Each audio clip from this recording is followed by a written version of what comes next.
boa tarde, boa noite para você que está aqui mais uma vez me dando o privilégio da sua companhia em mais um episódio do Cristocast. Eu estou muito feliz em receber um convidado muito especial.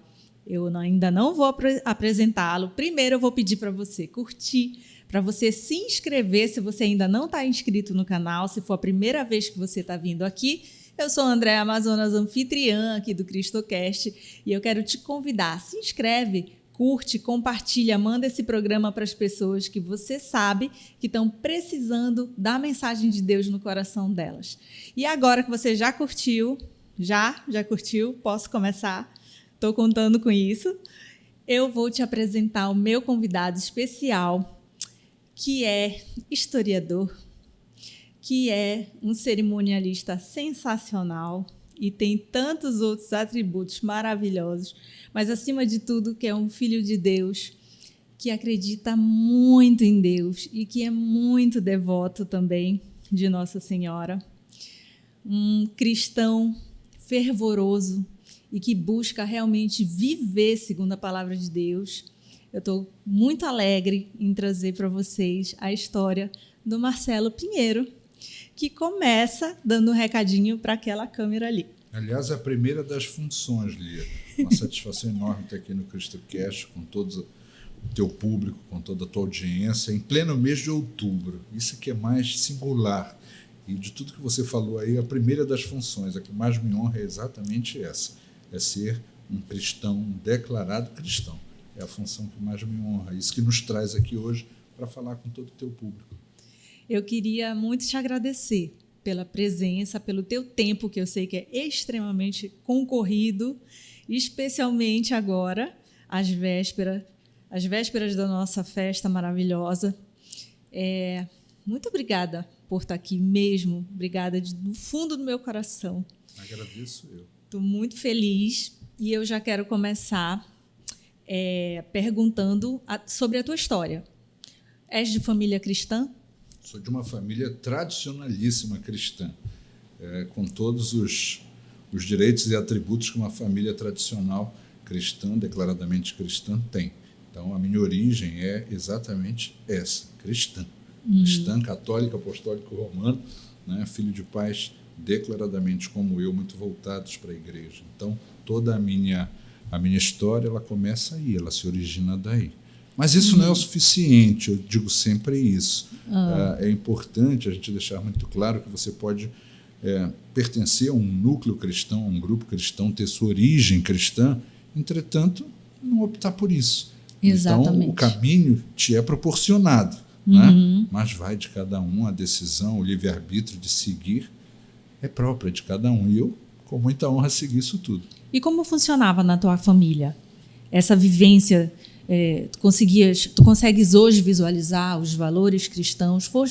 Isso foi natural na tua rotina familiar? Eu sou filho único, filho único praticamente de uma família, né, materna, e onde meus pais sempre foram muito engajados nos serviços da igreja, nas paróquias por onde passaram, onde desenvolviam seus trabalhos como paroquianos, e não era só um, eram vários, inclusive Nazaré. Né? A paróquia de Nossa Senhora de Nazaré do Desterro. Então, o surgimento, meu primeiro contato, a minha vida, ela começa muito entrelaçada desde sempre com a paróquia de Nossa Senhora de Nazaré do Desterro, por conta dessa participação dos meus pais, da vinculação dos meus pais. Meus pais chegaram a pertencer à diretoria da festa de Nazaré. Então, a devoção mariana, né, sob a titulação de Nossa Senhora de Nazaré do Desterro, na minha vida, na minha casa, sempre foi muito forte. E como funcionava? Tu tens lembrança desde cedo, assim, o teu relacionamento com Deus? Como tu consegue lembrar sobre isso, esse link que a gente tem? Muito. A minha memória afetiva de criança é muito presente isso. Eu sou forjado no carisma salesiano. Estudei, né, os primeiros anos de formação todos numa escola salesiana que foi o Instituto Dom Bosco, no bairro do Reduto. Então, ali, naturalmente, pela vocação das Filhas de Maria Auxiliadora, que é a ordem religiosa que administra a congregação das escolas salesianas, né, foi muito presente. Isso foi um primeiro contato. Eu cheguei à formação da minha cultura cristã pelo salesianismo, Então, aí você tem Dom Bosco, tem Nossa Senhora Auxiliadora, tem Domingos Sávio, tem Madre Mazarello, tem Laura Vicunha, que é uma beata das mais simpáticas, como eu digo, e são figuras que, por serem jovens, né, foram declarados, reconhecidos pela igreja muito jovens. Você acaba tendo aquele sentimento de amizade mesmo. Né? Então, Dom Bosco é aquele tiozão, Nossa Senhora Auxiliadora é a mãe, e você tem Madre Mazarello, é aquela tiazona perto, aquela freira, né, porque era uma freira, e você tem Domingos Sávio, aquele jovem, aquele garoto, e Laura Vicunha, aquela menina, com amigos, crescem com você. É esse o sentimento, a pertença salesiana é essa. Então, começa daí. Marcelo, a gente aqui fala para pessoas que nem são cristãos também, né, que estão, de repente, numa busca para se reaproximar de Deus. Como tu consegues explicar para essas pessoas, por exemplo, esses exemplos, essas pessoas que tu citaste, né? Qual é o link deles com Deus? Porque a gente sempre fala para a gente fortalecer o nosso relacionamento com Deus, mas enquanto católicos nós acreditamos que existem pessoas que são inspiração dessa proximidade com Deus, né? Como tu podes exemplificar isso ou explicar para quem não crê ainda em Deus? Eu acho assim, Dom Bosco tem uma particularidade que é muito interessante para nós brasileiros, né? Embora ele seja uma figura italiana, uma figura da Europa, de Turim, mas Dom Bosco tem uma relação com o Brasil muito forte a partir do momento que Brasília, a nossa capital federal, foi objeto da previsão de Dom Bosco, num sonho. Conta pra gente, né? Isso. Dom Bosco previu Brasília, isso está escrito, há relatos, quem tiver oportunidade de conhecer a biografia de São João Bosco, é uma história linda, que eu não teria capacidade de resumir aqui no CristoCast, mas a história de Dom Bosco, pela história, perpassa Brasília. Então, aí você cria todo esse vínculo. A missão salesiana no Brasil sempre foi muito forte, sempre foi muito grande, muito pujante. Né? É muito curioso, hoje nós vivemos, inclusive, isso. O nosso bispo auxiliar, que é o Dom Antônio de Assis Ribeiro, é um salesiano. Né? Então, essa presença do salesiano na Amazônia, essa presença do salesiano em Belém, particularmente, sempre foi muito forte. Foram escolas muito tradicionais. Instituto Dom Bosco, Colégio do Carmo, na Cidade Velha, Centro Social Auxílio, né? Na Pedreira. Então, você tem várias obras aí de uma congregação das FMA, como ele disse, Filhas de Maria Auxiliadora, que fazem isso acontecer. Mas, no caso específico de Dom Bosco, essa relação com o Brasil é muito forte. Então, note, o Brasil tem entrelaçado na história, na própria história de Dom Bosco, essa passagem. Então, eu acho que isso é um aspecto que a gente traz muito para o nosso cotidiano, para a nossa realidade de vida. Ora, a nossa capital federal, do país onde nós vivemos, é objeto de uma previsão de um sonho de Dom Bosco. Eu acho que não tem nada mais cotidiano que isso para eu te exemplificar essa nossa relação com esse carisma. E como tu conseguias ver, como era a tua experiência quando jovem, quando criança, dessa espiritualidade? Tu consegues lembrar de experiências que tu tivestes, que tu podes falar que foi nitidamente experiências de fé, já desde muito jovem? Sim, desde muito jovem. É como eu digo, o carisma salesiano ele tem uma característica muito interessante, que é o da inserção do jovem desde muito cedo. Então, você é considerado, sim, não é só a criança, não é só o jovem, não é só o menino ou a menina, é o cristão já em formação. Então, você é contado como um. Cada um é um no carisma salesiano. Então, eu tenho memórias muito claras na minha vida e na minha história pessoal de momentos de colégio, pela disciplina que você tinha que cumprir, que é uma disciplina diária de oração, uma disciplina de devoção, uma disciplina de espiritualidade, onde você torna aquilo rotina, não é aquela coisa imposta, temos que fazer uma oração, temos que ir à missa, temos que fazer tal procedimento, temos que nos adequar para um sacramento, como batismo, crisma, primeira comunhão. Não, era muito natural. A própria obra de Dom Bosco, através dos oratórios que ele fazia com os jovens, que nada mais eram do que reuniões coletivas de lazer, de espiritualidade, e ali ele ia sensibilizando o jovem para emergir no cristianismo. Então, isso tudo, para mim, é muito presente, desde os tempos de colégio. E, claro, você se acostuma com essa doutrina, com essa disciplina de viver essa espiritualidade dessa forma. Então, tu começas, é muito prático, qualquer criança tem isso, é o pedido de ajuda na hora da prova, é aquela hora que você não está conseguindo. Eu acho que são os primeiros indícios que a espiritualidade toca a vida da criança ou a vida do jovem, né, ali na sua fase precoce, para para que você tenha exemplos do retorno da sua fé. Sim, sim. De forma muito prática, dizendo de uma vida escolar. E, claro, isso vai se desenvolvendo na fase adulta, os problemas são outros, os desafios, né, que a vida nos impõe são outros, e é quando você começa a entender que o caminhar com o auxílio dessas mãos que você escolhe atrelar a sua, faz toda a diferença. Tivestes algum momento onde tu sentistes assim, talvez uma certa desconexão ou não? Ou um momento que tu consideras que foi ali um ponto muito forte da presença de Deus na tua vida, num desafio, em algo que tu vivestes? Eu, no próprio colégio, eu sempre fui um aluno muito calmo, muito quieto. Mas, curiosamente, eu tive algumas passagens de infância muito curiosas, de coisas de criança, de jovem. Uhum. Então, eu tive 2 momentos de duas intempéries aí muito sérias no colégio. Uhum. Uma, naqueles brinquedos de ferro que existiam, que todo colégio tem no jardim. Uhum. Eu caí de um desses lá de cima e vim batendo a cabeça. Meu né? Deus. Até o chão, no colégio Dom Bosco. E quando chega no hospital, aquela coisa, enfim, já viraram para meus pais dizendo, olha, aí não tem jeito, não vai viver, não vai sobreviver. Marcelo. E eu tenho isso na minha história. Essa foi uma. A outra foi um acidente que tive num supermercado da cidade.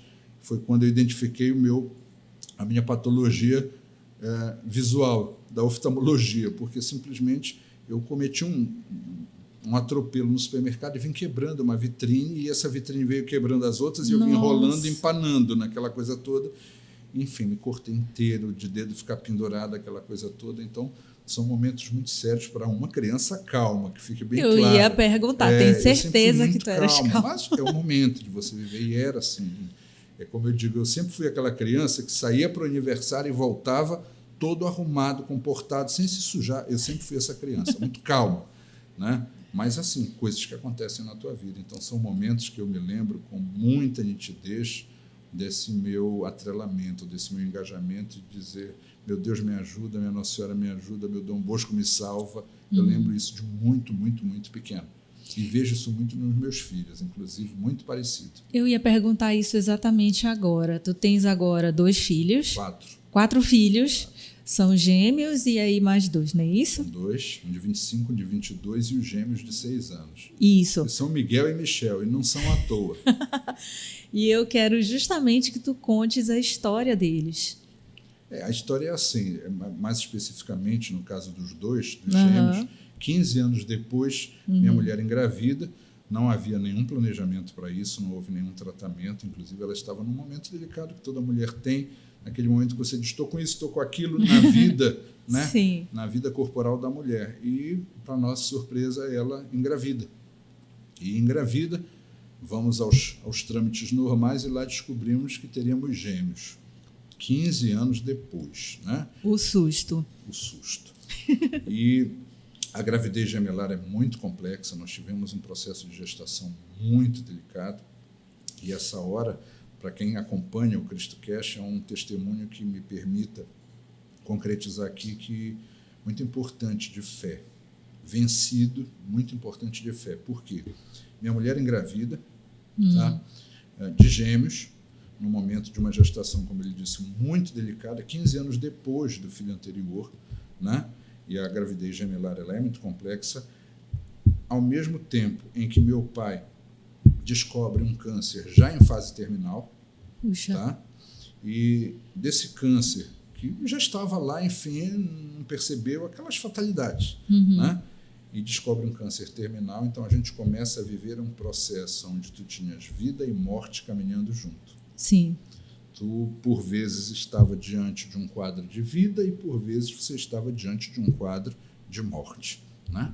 Que, por mais que a gente entenda que também é um processo de vida, mas naquele momento ele se constitui como um preparativo para a morte Sim. terrena. Muito bem. Meus filhos, minha mulher fez 9 meses, o que é outra excepcionalidade para uma gestação gemelar, né? E nos 9 meses, uma bela manhã, estoura a bolsa, a gente, para sair da casa dos meus pais, ali na Vila Leopoldina, para quem não sabe, a Vila Leopoldina é uma alameda que fica quase ao lado da Basílica. Então, você tem os colégios, o trânsito, a bolsa estourou, nós entramos no carro, tínhamos que chegar em determinada maternidade mais distante, né? Quando chegamos, que o carro conseguiu avançar com aquele trânsito todo, minha mulher diz, não dá tempo. Meu Aí Deus. que eu vim saber o que é o coroar. Eu não sabia Sim. o que era coroar. Né? Para quem não sabe também, o coroar é na hora que a cabeça do moleque pula e você começa a sair. no carro. Eu dirigindo ela do lado. Meu Deus. E aquela coisa do casal. O homem fica nervoso, né? E a mulher que o acalma. Ela estando por parir. Ou já parindo ali no carro. Só deu tempo de chegarmos no hospital mais próximo. E já foi aquela correria, aquele sufoco todo. E para você entender, tem duas particularidades aí. Chegamos no hospital, um sai imediatamente, aquela coisa que já estava quase para fora, e saiu e começou a complicar para o outro. Para o outro gêmeo. Ele vira, na linguagem popular, né? Quando conseguem retirá-lo 45 minutos depois, os piores da minha vida. Nossa, de muito sensação, tempo, porque né? você é convidado a ajudar naquele sufoco, você não sai da sala, você está ali, você assiste tudo. Para quem não fez medicina, eu fiz comunicação, não fiz medicina.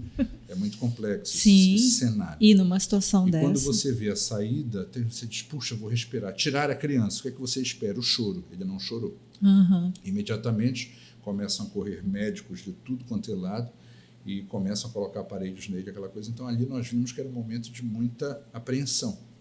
E imediatamente ele foi colocado na UTI neonatal, porque... E as expectativas eram mínimas. Nossa, os médicos todos viraram para a gente, vocês têm fé, vocês acreditam em alguma coisa? Sempre assim que lhe perguntam, né? E rezem porque o quadro é grave. E por ter sido, sim, aí dessa situação acabou sendo um parto normal. Tá? Então, dos dois acabou sendo normal. Os dois mais velhos, cesariano, os dois mais novos, os gêmeos, normal, porque não tinha outro jeito. Já estava no processo transcorrendo. Quando um nasce e o outro vai para os procedimentos do hospital, no dia seguinte, o parto normal, o outro já está liberado. Então, o que é que nós vivemos? Sai o primeiro da maternidade, volta para casa e o outro fica. E fica sem acompanhamento da mãe. Nossa. Porque ele está lá na incubadora. E isso é terrível para os pais. Nós vivemos 16 dias, notem, 16 dias onde minha mulher amamentava em casa e imediatamente tinha que correr para o hospital para tirar o leite para entregar para o outro. E voltava correndo porque o outro em casa já estava chorando. Nesse processo todo aí, isso foi em março, tá? Meu pai já caminhando realmente para finalmente, porque ele vem a falecer em 9 de junho. Puxa então, vida. note aí a diferença, a proximidade. Muito próximo. Quando esse menino vive, no 16º dia, e assim, vamos vestir o menino para sair disso. Ninguém vai vestir ninguém. Isso não é uma saída de hospital, nós apenas estamos retirando um por precaução médica. Ele não vai vestir a roupinha da maternidade que todo mundo prepara. Você imagina, chegar gêmeos numa família que nunca teve gêmeos, imagino que estava pronto para esse momento. Ele disse, não, ele vai esperar o irmão dele. Lembro benzinho que um dos assistentes médicos virou e disse, eu tenho certeza, vista logo seu filho. Eu disse, não se preocupe, ele só vai se vestir quando o irmão dele puder se vestir também, e vão sair os dois. Eles são dois. Muito bem. Não à toa eles têm o nome de Miguel e Michel. Sim. Né? E aí, no 16º dia, o outro sai. O outro vive, para te encurtar a história. E vive por um milagre, porque isso é milagre, isso é testemunho de fé. E nisso que ele sai, traz-se o outro para o hospital, aí sim, os dois se vestem e voltam para casa. E nisso que voltam para casa, você começa a ver o outro processo da gestação gemelar, já da criação gemelar, que é muito complexa, muito pequeninos, né? Minha mulher amamentando 2 ao mesmo tempo, uma experiência totalmente nova. E logo depois meu pai vem e falece em casa, porque decidiu falecer em casa, terminar a vida dele em casa, preparado, consciente, dizendo, vamos nos preparar, agora nós vamos viver esse momento. É aquela coisa que a gente vive do há tempo para tudo debaixo do céu. Né? Meu pai se preparou para esse desfecho da vida dele terrena. E foi exatamente tudo como ele previu, encaminhou, e como ele dizia, eu vou subir na hora de Nossa Senhora. E subiu. Porque quando ele suspirou, André, para você ter uma ideia, que ele acalmou ali naquele momento em que o corpo perece, imediatamente os sinos da Basílica começaram a dobrar. Eram 18 horas. Meu Deus do céu. Exatamente como ele previa, como ele queria. Então, eu acho que são concessões que são dadas às pessoas. Ele alcançou uma maturidade espiritual coração, ali, de né? dedicação. Meu pai sempre teve essa vida. Então, Esses testemunhos todos, eles gravitam na nossa casa, na nossa vida. A minha casa é uma casa consagrada a Nossa Senhora de Nazaré. A nossa vida é uma vida consagrada a Nossa Senhora de Nazaré. Eu sou um católico de missa diária, né? Eu sou um católico de terça no bolso, está aqui, porque isso é da Mariologia, né? É do mariano isso. Isso. E tem o detalhe que tu acabou não contando e contou um pouquinho antes da gente começar aqui, do detalhezinho quando o gêmeo saiu. O segundo gêmeo, quando saiu, eu pedi autorização porque eu queria muito rezar. Eu tenho uma confiança plena na oração e com ela eu já consegui muita coisa, continuo conseguindo. Um pouquinho antes dele sair, na verdade, né? Antes dele sair, na véspera, chegou um da equipe médica e disse: paizinho, vocês precisam se preparar. O que podia ser feito já foi feito. Então ele virou claramente para a gente dizendo: olha, dificilmente ele vai viver. E quando ele disse dificilmente ele vai viver, eu peguei e disse para ele: não, ele vai viver sim. Eu disse: eu quero que o senhor me dê um tempo. E esse tempo era para sentar, rezar, me conectar com aquele ambiente, vibrar, mandar a minha energia de espiritualidade para dentro daquela UTI. E em 24 horas, nós fomos surpreendidos no próprio hospital dizendo: ele viveu. E quando ele viveu, eu disse: eu quero agradecer essa pessoa que está responsável, esse médico. E o rapaz disse: não, não é um médico, é uma médica. Eu disse: pode chamá-lo? Posso. E me aparece na porta, assim, distante de mim, eu aqui no meio do corredor, ela distante, uma mulher alva, bonita, como eu disse, assim como você. E, para quem não conhece a André pessoalmente, um parênteses, ela tem essa característica, é a característica mariana da mulher alva, branca, bonita, bela, desimpedida, sem dever, sem dívida. A cristã de êxito é isso aqui. Eu vou. Depois a gente conversa. Ao final dessa conversa, que eu agradeci a ela disse: nada, que isso, é o nosso papel, e se virou de costas. Eu disse: doutora, desculpe, eu esqueci de perguntar seu nome. Eu fiquei tão emocionado que eu não perguntei seu nome. Ela sorriu para mim com aquele sorriso cálido e disse: Nazaré. E entrou nessa porta. E eu procurei com toda a turma ali, da época, enfim, envolvida ali no hospital, e perguntei, e me foi dito que nunca existiu uma médica ali dentro por nome Nazaré. Ou seja, Nossa Senhora, de alguma forma, se fez presente. A interpretação é livre. A interpretação é livre, mas que a gente que crê, né? Quem crê no Deus, é o Deus do impossível. E Ele manda a sua intercessora, né? Quando Ele quer ajudar os filhos queridos, né? Tenho certeza que o tamanho da tua fé, especialmente pela tua família. E o que precede aos gêmeos, que é Marcelo e é Marcelo II, é nascido 5 de julho, dia de Santo Antônio e Maria Zacaria. Então, o negócio de Nazaré é forte. É, sim. E acabou que tu tens essa relação muito forte com Nossa Senhora, né? A gente sempre ressalta aqui que Nossa Senhora é a nossa maior intercessora junto de Deus, né? E o quanto o católico gosta de ressaltar isso por gratidão, né, a ela ter trazido ao mundo, ter carregado em seu ventre Nosso Senhor. Não é isso? E nós estamos nesse mês especial, agora de outubro, que para o paraense é um mês tão importante quanto o Natal, onde nós celebramos, né, o Círio de Nazaré. E o Marcelo tem uma experiência vastíssima nesse assunto. Marcelo, eu quero muito que tu divida a tua experiência com a gente sobre isso. Naquela época que o padre Marcelo traduz muito bem, que a gente não sabe se a igreja subiu ou se o céu desceu. Exatamente. Né? É isso que nós estamos vivendo. Exatamente. É muito bom esse clima de Círio. Meu envolvimento, como eu disse, com Nazaré é de antânio, é de criança, é de menino. Mas assim, eu escolhi um caminho profissional, que foi a comunicação, que fez com que isso tudo se entrelaçasse muito com essa paróquia que eu frequentava. Como ele disse, eu sou um católico de missa diária, então diariamente eu estou na Basílica. Se eu não inicio o meu dia, eu termino o meu dia na Basílica. E isso me faz muito bem, porque eu acho que é importante, ele me permita, nos colocarmos para todos que nos assistem aqui no CristoCast, que a fé, a espiritualidade, a devoção, né, o caminho que a gente segue de igreja, ele precisa ser muito nosso, próprio, humano, terreno, cotidiano. Eu não vejo a fé como algo que você tenha que se colocar para viver. Não, a fé ela é muito natural. Essa manifestação da espiritualidade, ela se dá na vida de quem permite isso o dia todo, o tempo todo. Você se pega com todos os desafios da vida, com todos os compromissos, as responsabilidades que a gente tem. É como eu digo, eu adequo o meu dia para que o meu dia tenha o pertencimento de tudo aquilo que eu acredito. Sim. Então, o dia, para mim, para ele ser completo, ele precisa ter isso. Eventualmente, quando você está viajando, eu viajo muito, você sabe disso, você está em outros lugares que você não pode, mas não é o fato de você não estar no templo que você esteja desconectado daquilo que você faz durante o dia. Exato. Né? É o sentimento realmente de começar o dia agradecendo e de terminar o dia agradecendo. Exato. E você começa a sentir.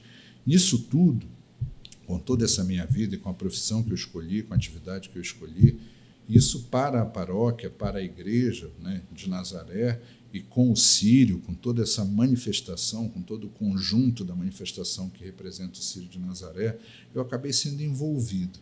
No momento em que Deus determinou, no momento em que Nossa Senhora me chamou. Quando eu vi, eu já estava envolvido fazendo uma coisa, fazendo outra, contribuindo ali, contribuindo aqui. Como ele disse, tem uma das coisas que me dá muita honra, é emprestar minha voz para a abertura do Círio, para as solenidades de Círio. Eu tenho isso como a maior das honras, de todos os reconhecimentos que a nossa cidade, até hoje, como eu digo, merecidamente me concedeu. O que mais me honra de todos é a medalha Nossa Senhora de Nazaré. Se você entrar na minha casa, ela está na sala, pendurada, porque é a honraria que me distingue. Sabe? Merecido, muito merecido. Não, eu digo merecido porque tudo que a gente faz, e a gente conversava sobre isso, é importante que nós tenhamos esse sentimento de gratidão tão falado pela sociedade, da necessidade da gratidão, do que isso proporciona, mas essa gratidão ela se dá também com a nossa fé. Sim. É a gratidão a Deus, é a gratidão a Nossa Senhora, para nós cristãos católicos que cremos nisso, é a gratidão com a espiritualidade. Uhum. Nós não nos movemos sozinhos, né, Andréia? Eu respeito muito isso. Nós somos produto de um sistema espiritualista, de um sistema que faz com que a gente chegue, com que a gente nasça, com que a gente cresça, com que a gente trabalhe, tenha produtividade, entregue. Então, essa entrega envolve o agradecer. Isso. E como se dá esse agradecer? Quando pode se dar com a nossa atividade, melhor ainda. Olha o seu exemplo, olha o exemplo do Cristo Cash. Olha que coisa mais linda você mostrar uma mulher de sucesso que você é, dedicar uma parte do seu tempo dentro desse sistema de sucesso que lhe é permitido usufruir, você dedicar isso e devolver, levando para tanta gente histórias como essa. A importância não é do Marcelo, a importância não é da Lia, a importância do gesto, do instrumento que nos é facultado na terra, de devolver isso para os céus, porque é isso que você está fazendo, é isso que o Cristo Cast cumpre, é essa a finalidade. Então, eu vejo muito a minha atividade atrelada a isso. No Círio, com essas coisas todas. É porque, enquanto filhos de Deus, a gente precisa retribuir. Sim. Não é? Eu senti muito forte isso no meu coração. Eu passei uma inquietação muito forte tentando descobrir o que eu podia fazer. Sim. E eu patinei durante muito tempo, porque também eu fiquei teimando que eu podia fazer alguma coisa. Eu não me achava, na verdade, capacitada para fazer alguma coisa. Foi quando eu pedi para Deus que eu queria servi-lo com a minha vocação, mas eu não sabia como, né? E aí, nesse momento que a gente se entrega e pede que Ele nos oriente, foi quando chegou o CristoCast em sonho para mim. Eu vou te contar esse nos bastidores, essa história que é bem longa, mas isso que a gente vive aqui hoje é resposta de oração, porque eu acredito, sim, que Deus faz tanto na nossa vida que a gente precisa retribuir, sabe, Marcelo? Isso me emociona muito, assim, é muito forte em mim, porque eu penso que se cada pessoa pudesse fazer um pouco disso, como seria diferente a nossa vida? Como seria diferente o nosso tratamento ao outro, né? Na nossa sociedade? Nossa, como seria diferente? E você percebe, me permita, você percebe isso dentro dos próprios templos. Você vê os tipos de fé no próprio templo. Porque se você prestar atenção, e você que nos assiste, quando estiver num templo, seja ele de que destinação for, observe o tipo de fé das pessoas. Você tem a fé do convicto, é aquele que entra na igreja firme. Você vê pela postura da pessoa que entra na igreja. Você vê aquela fé que está como eu digo, perecendo. Você vê, às vezes, pelo ombro da pessoa, é a manifestação corporal. Você vê a fé alegre de pessoas que estão em paz, como você vê aquela fé que está desesperada, de pessoas que estão chorando, de pessoas que estão pedindo. Você não sabe o que cada um sente, o que cada um passa. Então, mas você vê também que a igreja, que a sua religião é um momento que você vai, não é hospital, não é farmácia. O momento em que você tem a gratidão, a alegria, a conquista, o júbilo, é a hora que você vai para a igreja também. E você vê isso nas pessoas, quem está ali dentro com esse sentimento. Puxa, é um momento de conexão que nós estamos tendo com aquilo que nós temos de principal, de maior. Então, eu acho que até a postura dessa fé ela precisa ser discutida, sabe, André? De como você chega ali, por maior que seja o seu dano naquele momento, ou por maior que seja o seu infortúnio naquele momento. A fé, e o Papa Francisco diz muito isso, a fé não pode ser triste. O cristão ele não é triste, por maior que seja, como eu disse, o infortúnio, a sua confiança, a sua crença, faz com que esteja ali até naquele momento dizendo obrigado. Com certeza. Mas a descoberta de como se viver essa fé no dia a dia é muito individual, né? A gente o tempo inteiro é distraído pelas coisas do mundo, né? A gente é distraído pelo trabalho, a gente é distraído pelas pessoas, a gente é distraído por situações, por doenças, enfim, diversos motivos. Mas o nosso desafio enquanto cristão é permanecer firme em Deus diante disso tudo. É isso que é o grande desafio. Porque a gente até se abala, mas quando a gente tem Deus muito firme na nossa vida, é diferente também, né? Quando a gente consegue viver dessa forma, tudo fica diferente. Até os grandes desafios que a gente vem a enfrentar. Sim. Né? Como funcionou para ti lidar com situações difíceis? Como tu conduzes a tua fé diante dessas situações? Porque às vezes a gente passa por desafios bem grandes, né, Marcelo? Grandes e desafios, inclusive por ser declaradamente cristãos. Uhum. A gente paga o preço, inclusive, disso. Sim. Eu já paguei muito, pago até hoje, por essa minha postura declarada de cristão, de católico. As pessoas não podem se confundir ou não se confundem por onde eu passo, por onde eu estou, porque eu escolhi, isso não é frase feita, não tomem dessa forma absolutamente, mas eu escolhi ser um homem, um cidadão, um profissional, que por onde eu estiver, aonde eu perpassar, ali está a presença de Deus. Isso é uma escolha. Sim, então, completamente. A gente busca na profissão o êxito, a gente busca lograr uma série de coisas e no momento em que a gente atinge esse status, parece assim que já é um demérito você mostrar de onde vem isso tudo. E eu já faço o contrário. E aí eu te pergunto, você se considera uma pessoa de sucesso, Lia? Sim, hoje sim. Tem que se considerar. Hoje, eu também me considero um profissional de sucesso. E eu faço muita questão de mostrar para meus alunos, para meus colegas de trabalho, na minha função de professor, para meus colegas de trabalho, para as autoridades com as quais eu trabalho, dessa minha decisão ou dessa minha missão. Eles precisam entender que esse mesmo profissional a quem eles recorrem, com a referência de profissionalismo, de competência, enfim, daquilo que julgarem pertinente, é um profissional que chega junto com tudo isso. E isso tudo faz parte desse sistema que envolve a minha fé, a minha espiritualidade. Então, a igreja, ela precisa, inclusive, dessa manifestação. Os profissionais de sucesso, eu acho tão bonito quando você vê os artistas, os cantores, esses profissionais da mídia, declarando a sua fé, seja ela qual for. Como eu digo, o homem ele precisa da espiritualidade. Sim. Isso é parte, é componente nosso de manutenção, né? De renovação diária. Então, é por isso que eu te digo, eu vejo a fé muito diária, muito urbana, muito cotidiana. Ela precisa estar em todo lugar, em tudo que tu fazes, para onde tu caminhas. As pessoas precisam ver em ti, aonde você chegar, que ali tem uma presença divina. Isso. A presença divina, ela traz consigo uma postura, uma retidão, uma conduta que faz com que você, na qualidade de minha irmã, se desarme. E eu também me desarmo. E quando nós prestarmos atenção, nós vamos erigir ali um propósito que não vai ser nem meu nem seu, vai ser para alguém. Esse é o sistema, é a célula da fé. É quando eu me junto com outro irmão e juntos nós concebemos algo que vai proporcionar algo muito maior para alguém que a gente nem sabe quem é. Exato. Isso é que é o bonito da fé, é o fazer desinteressadamente. Porque você dirigir é para lá, é para cá, é para você, isso tem outra finalidade, já está dirigido. Isso. Mas sabe, não sei se tu pensas dessa forma. Quando eu penso em sucesso, como tu me perguntaste, né? Te considero uma pessoa de sucesso? Eu disse hoje sim. Mas por que hoje sim?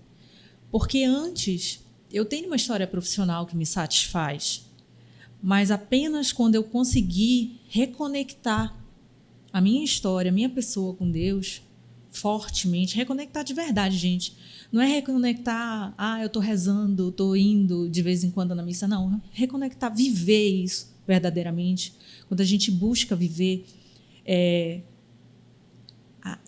a semelhança de Cristo, porque é isso que o cristão precisa, buscar ser como Cristo no seu dia a dia, só aí que eu me senti realmente completa. Então, só aí é que eu senti que com essa completude eu me sinto uma pessoa de sucesso. Entende? Não quer dizer que a gente consegue... A Andréa está dizendo que ela é igual a Cristo. Não, não é isso.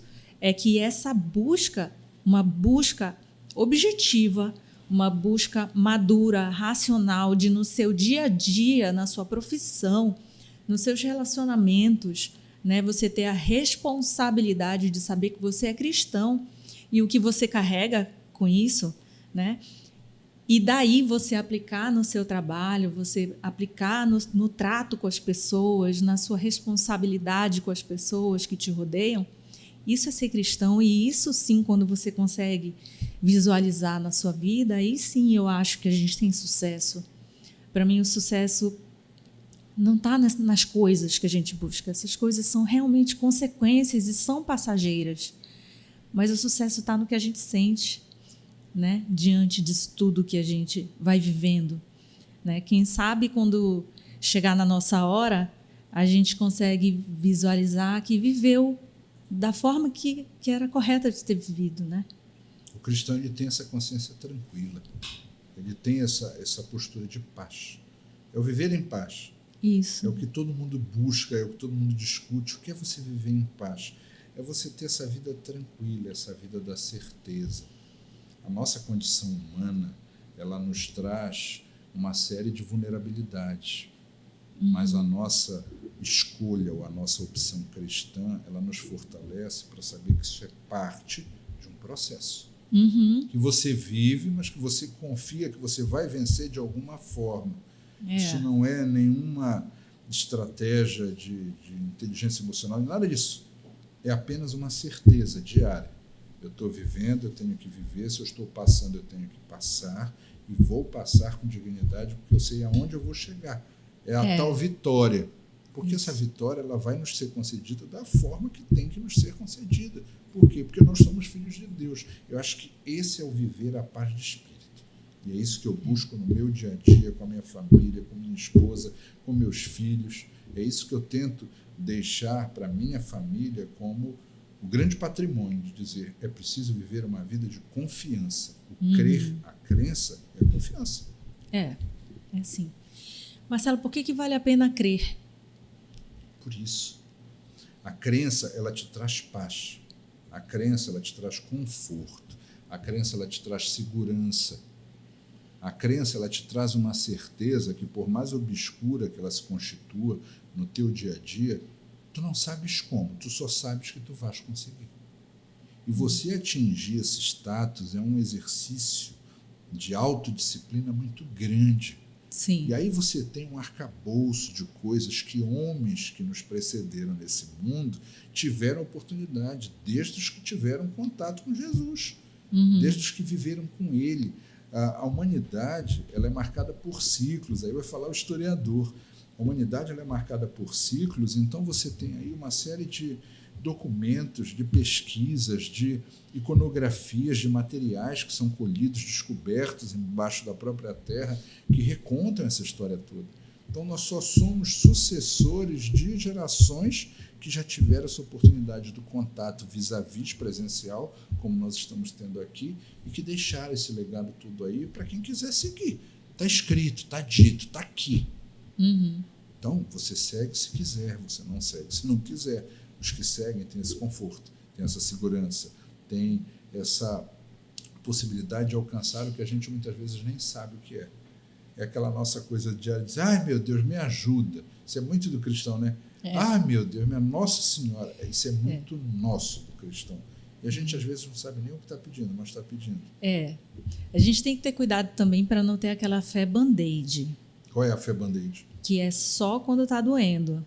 A gente vai lá. É o que ele disse, é a igreja como farmácia. Isso. É como eu brinco, tem uma brincadeira, eu peço licença para contar a brincadeira, como eu digo, se é uma época que na minha paróquia ela fica infestada dos católicos de outubro. Eles são bem-vindos. O problema é que em novembro isso passa, né? Junto com a Romaria. E a gente diz, a igreja volta ao normal. É importante que a gente tenha uma fé inteira, em todas as estações, em todos os períodos. Essa vivência é tão importante que eu considero importantíssimo sempre, assim, não perder de vista que a gente, sim, louva Nossa Senhora, mas que a gente precisa também conhecer muito bem o filho dela. Entende? Eu sou apaixonada, assim, pelo Círio de Nazaré. Eu acho... Bem, gente, quem não é de Belém, né? Quem não é do Pará, pesquisem Círio de Nossa Senhora de Nazaré, que é a maior festa católica do país. Uma romaria linda. Aliás, várias romarias. Marcelo, quantas romarias são hoje em dia? São quase 20 já. Quase 20, né? Mas o que mais me impressiona, e olha que eu acompanho há muitos anos, e pelo menos 10 anos eu passei fotografando o Círio, o que sempre me impressiona é a força da fé das pessoas que estão na romaria, nas diversas romarias. A fé é o elemento mais forte que a gente, enquanto ser humano, pode ter, né? Como tu consideras que uma pessoa que está distante de Deus, ou de Nossa Senhora, ou da igreja, pode se reconectar? O Círio é uma perfeita oportunidade. A romaria, que nada mais é do que a procissão, como se chamava antigamente, ela, na verdade, ela tem essa finalidade de levar a fé para a rua, através de uma iconografia, de uma imagem, né, da devoção que estiver ali percorrendo essas ruas, e a função histórica daquilo é tão somente mostrar em público ou a público, e ali você vai regimentando. A procissão é isso, as pessoas vão se integrando e ela vai te levando para algum lugar. Nesse caso específico, vão te levando para Deus, né? O Círio é uma perfeita exemplificação disso, porque ele toma conta, primeiro, de uma cidade. Aí você tem o fenômeno social. É uma procissão que reúne milhões de romeiros num único dia, a maior delas, né? Que você vai regimentando todo mundo pelas transversais da Avenida Nazaré, né? Da Presidente Vargas, da Avenida Nazaré depois, e você vai juntando, confluindo. E se você perceber, a Romaria do Círio é exatamente isso. Todo mundo vai se agregando, todo mundo vai chegando, se colocando em ordem para ir para onde? Para a casa dele. Levado pelas mãos de quem? Da mãe dele. Isso. Então, para mim, como cristão, como romeiro, o mais emocionante é isso, né? E quem tem o privilégio, como eu tenho, de morar no caminho, no percurso da procissão, você vê manifestações lindas. De quinta-feira a domingo, são dias que se dorme muito pouco, para quem mora ali onde eu moro. Então, você fica acordado, você vê romarias que chegam de madrugada, de pessoas que estão vindo do interior do estado, estão vindo pelas estradas. 3 horas, 4 horas da manhã, o trio elétrico está passando, reverberando o som da procissão, e você levanta feliz, tu não acorda assustado com o barulho de um carro na madrugada, não. Você acorda feliz porque é tempo de Círio, você levanta, você reza, você se emociona. É aquilo que eu te digo, eu tenho... É muito magnético isso para mim.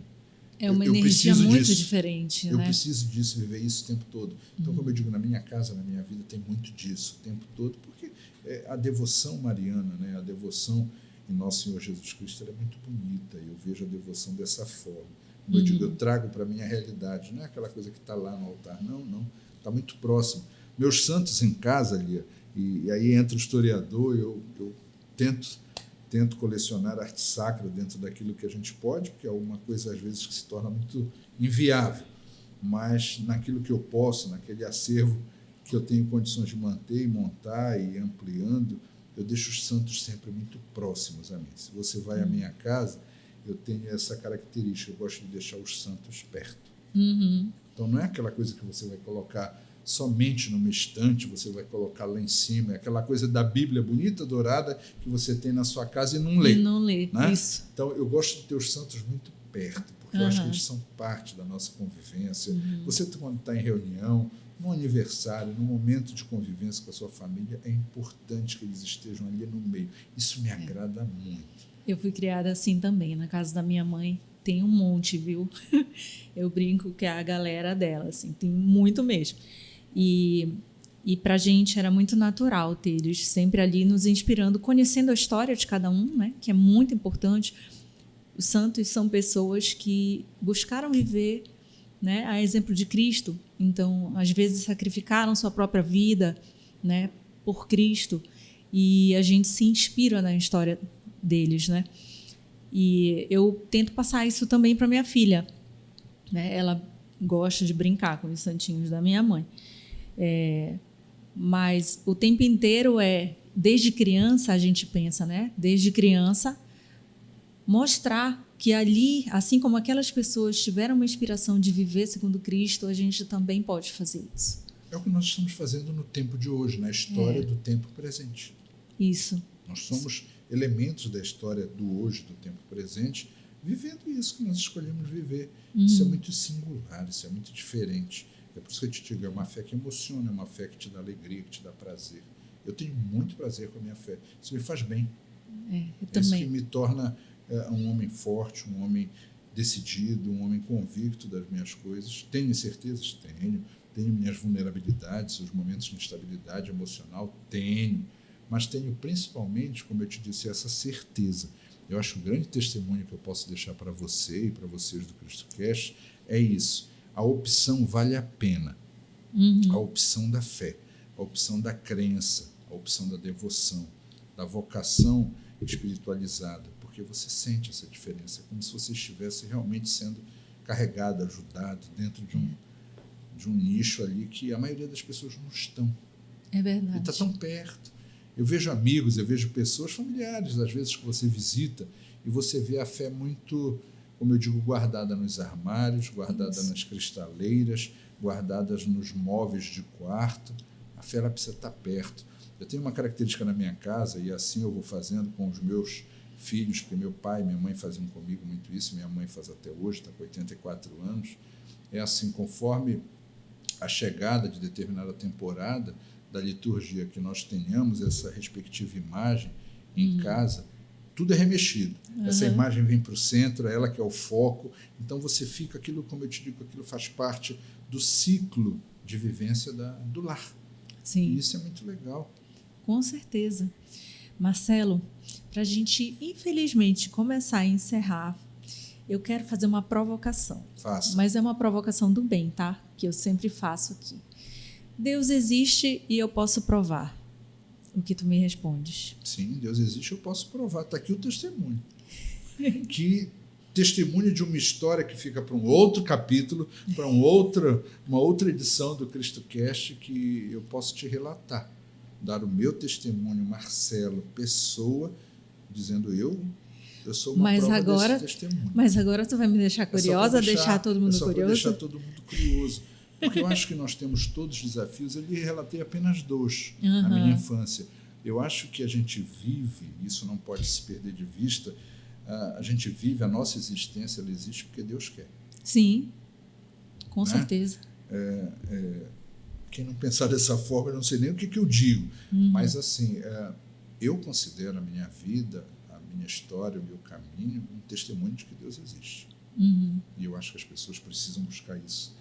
Ver aonde a sua vida se justifica na existência de Deus. Eu acho que o nosso grande desafio como pessoa é chegar nesse espectro, nesse epicentro, de entender a minha vida existe por conta de Deus aqui. Eu já cheguei nessa explicação. Já chegou? Já. Eu acho que eu também. Eu já cheguei. Mas sabe, quando a gente chega nesse momento, ele não é o final. A gente simplesmente é como se tirasse a venda dos olhos. para a gente ter uma nova jornada, não é isso? Eu sinto dessa forma. São as revelações.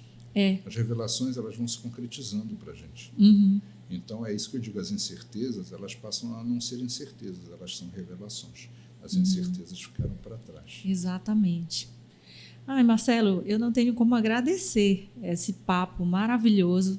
A gente vai precisar de mais um episódio. Eu acho. Eu venho com muita vontade, com muita satisfação. E como é outubro, eu disse assim que eu ia te comentar uma coisa, me permita, eu vou deixar para o final e vou mostrar para vocês como nós estamos em outubro, né? Nós estamos em pleno clima de Sírio. Eu quero mostrar para vocês uma coisa que eu tenho com muito respeito na minha casa. Tanto respeito tenho que é guardado como se uma joia fosse, porque uma joia é. Sim, né? Então sim. é uma coisa muito singular que eu vou compartilhar com você, porque você merece, e eu faço isso às vezes com algumas pessoas.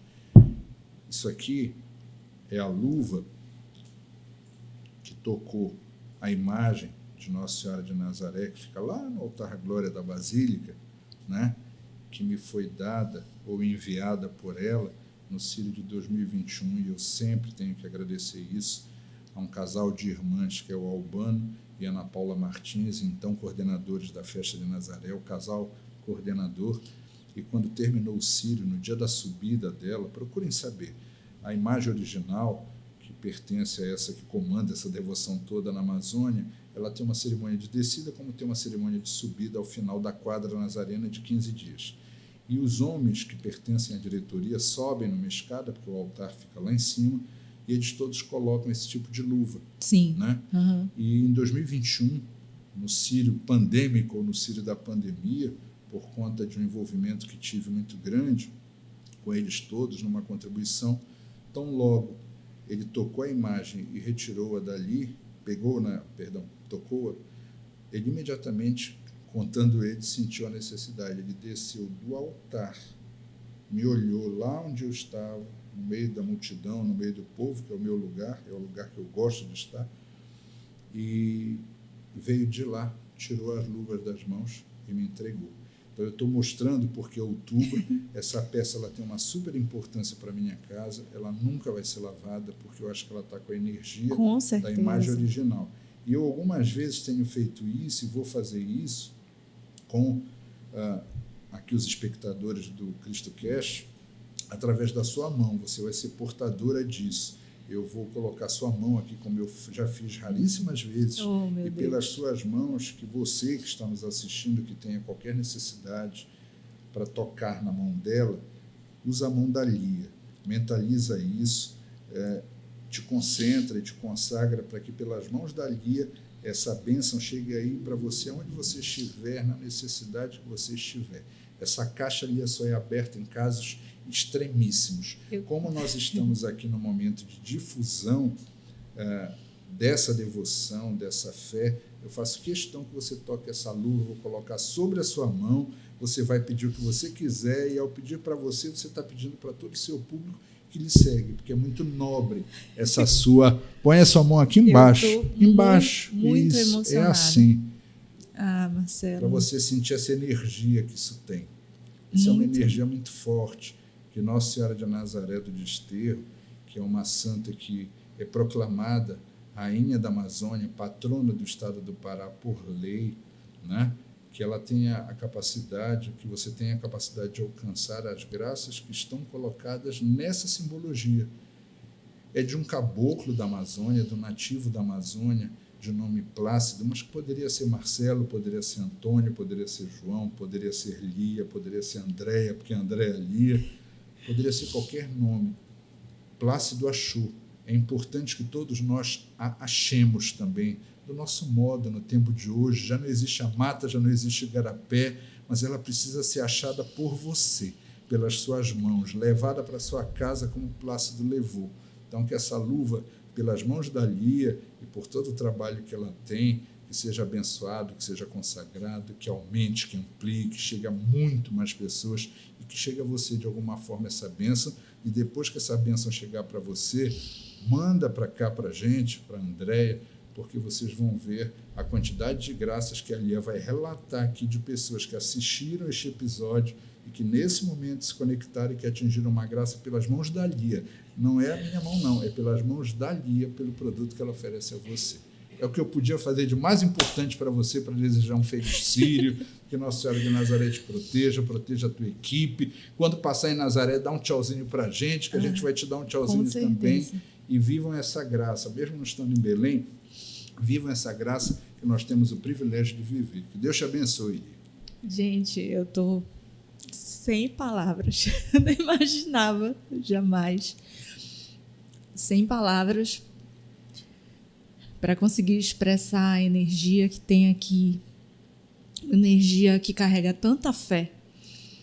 A fé de tanta gente que trabalha por Nossa Senhora e por Jesus Cristo, seu Filho. Muito difícil falar nesse momento, muito difícil. Mas eu oro e peço para que todas as pessoas que estão necessitadas da intervenção de Nossa Senhora e de Jesus em suas vidas, para qualquer tipo de causa, que aqui seja o caminho. Eu estou orando por cada um de vocês que nos faz companhia, que acredita que esse é o caminho, que é ter Jesus, que é ter Deus no seu coração.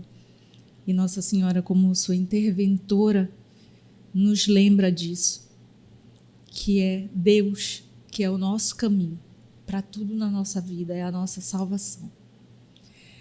Marcelo, nossa, eu não sei nem como te agradecer. Você é a 6ª pessoa que toca nessa luva. Muito obrigada mesmo. Você vai ver o que mais vai te trazer. Você vai me dizer. Ai, meu amigo, me dê sua mão. A gente aqui gosta de agradecer dessa forma. Que você seja muito feliz e muito abençoado, porque você busca viver segundo Cristo nos ensina. E isso é tão raro hoje em dia. Que a sua família seja abençoada, seus filhos todos sejam abençoados, a sua esposa. Que o seu coração continue muito abençoado.